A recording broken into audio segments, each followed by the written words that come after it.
Today we're going to go over how to do a daily pH calibration of the Metler Toledo Titrator. We'll also go over how to set it up to do a basic run through with your samples. Before you get started, make sure that you're wearing gloves and eye protection. And the first thing that we're going to do here is we're going to take the pH meter out of its holder. It should always either be in the holder here or in this container here with solution. And this container here will have the pH 4 solution. This holder here should always have the Frisco light solution. If it gets empty, you can refill it, or if it gets low, you can refill it with that solution there. So the first thing we do is we take the pH meter out of the holder. We're going to want to open the breathing hole on the side, which is covered up with this blue piece here. So we'll go ahead and open it there. You can see now the breathing hole is open. Next, we'll go ahead and put it into this solution. And then after that, we're going to fill up these 3 containers with pH 4, pH 7, and pH 10 solutions, approximately 20 milliliters. And the pH is up here on the shelf. If that runs out, there's also larger quantities down here. After we have our 3 solutions poured, we're going to go ahead and put them into slots 1, 2, and 3.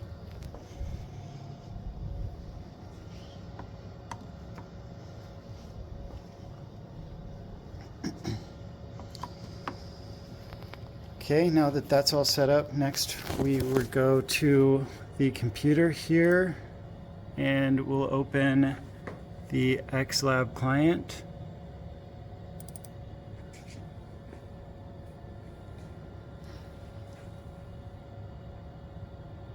It should open. You can also do this on this screen here as well, but we'll go ahead and show how to do it through the computer. Okay, so when this is loaded,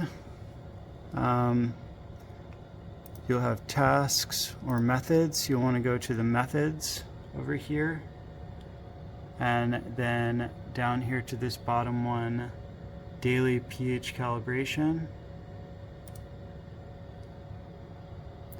We'll go ahead and double click it, or we'll just single click it, sorry, and then we'll go ahead and do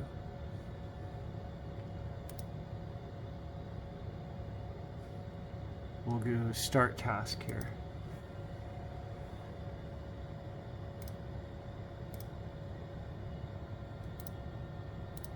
Click this arrow here and this T5.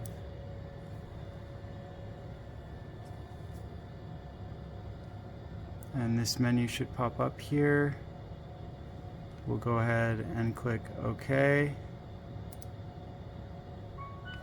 And now it should start doing the pH calibration. I'm going to go ahead and pause the video here and let this finish.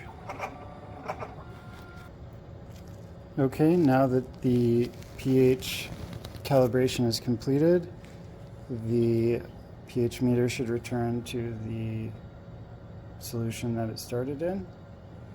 And next, before we load our samples and do our analysis, we will do a burette purge. So the center part here is called the burette. So what we'll do first is we'll remove these pH solutions and set them aside.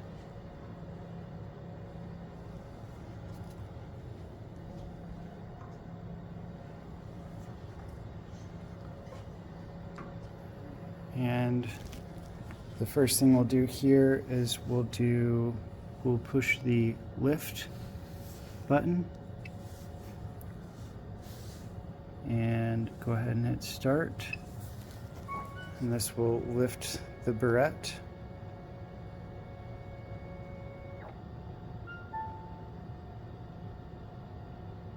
And next, we'll move the pH meter back to the holder.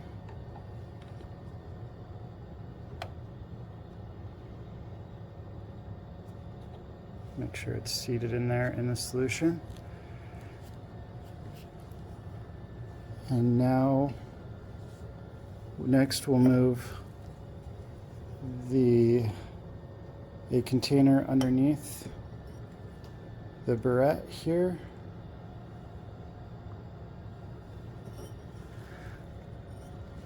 Like that. And we will select the purge burette. And we want 4 cycles, and we'll go ahead and hit start.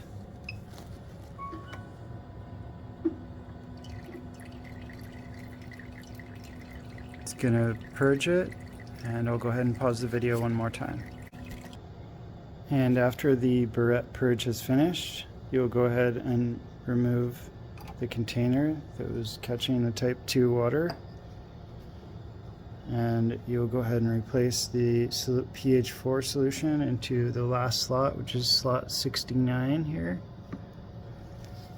And we'll go back to the screen and we'll push the lift button, and where the titration head position, we'll click the drop down and select sample, and then we'll go ahead and push start, and that should lower the burette back into its last position. And then after that, we should be ready to run our samples.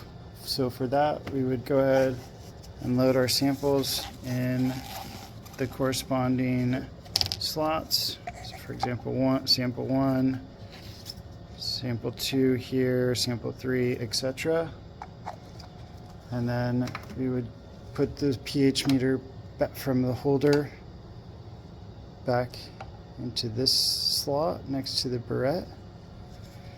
And we would come over here, and under our methods, we would use this option to do the run.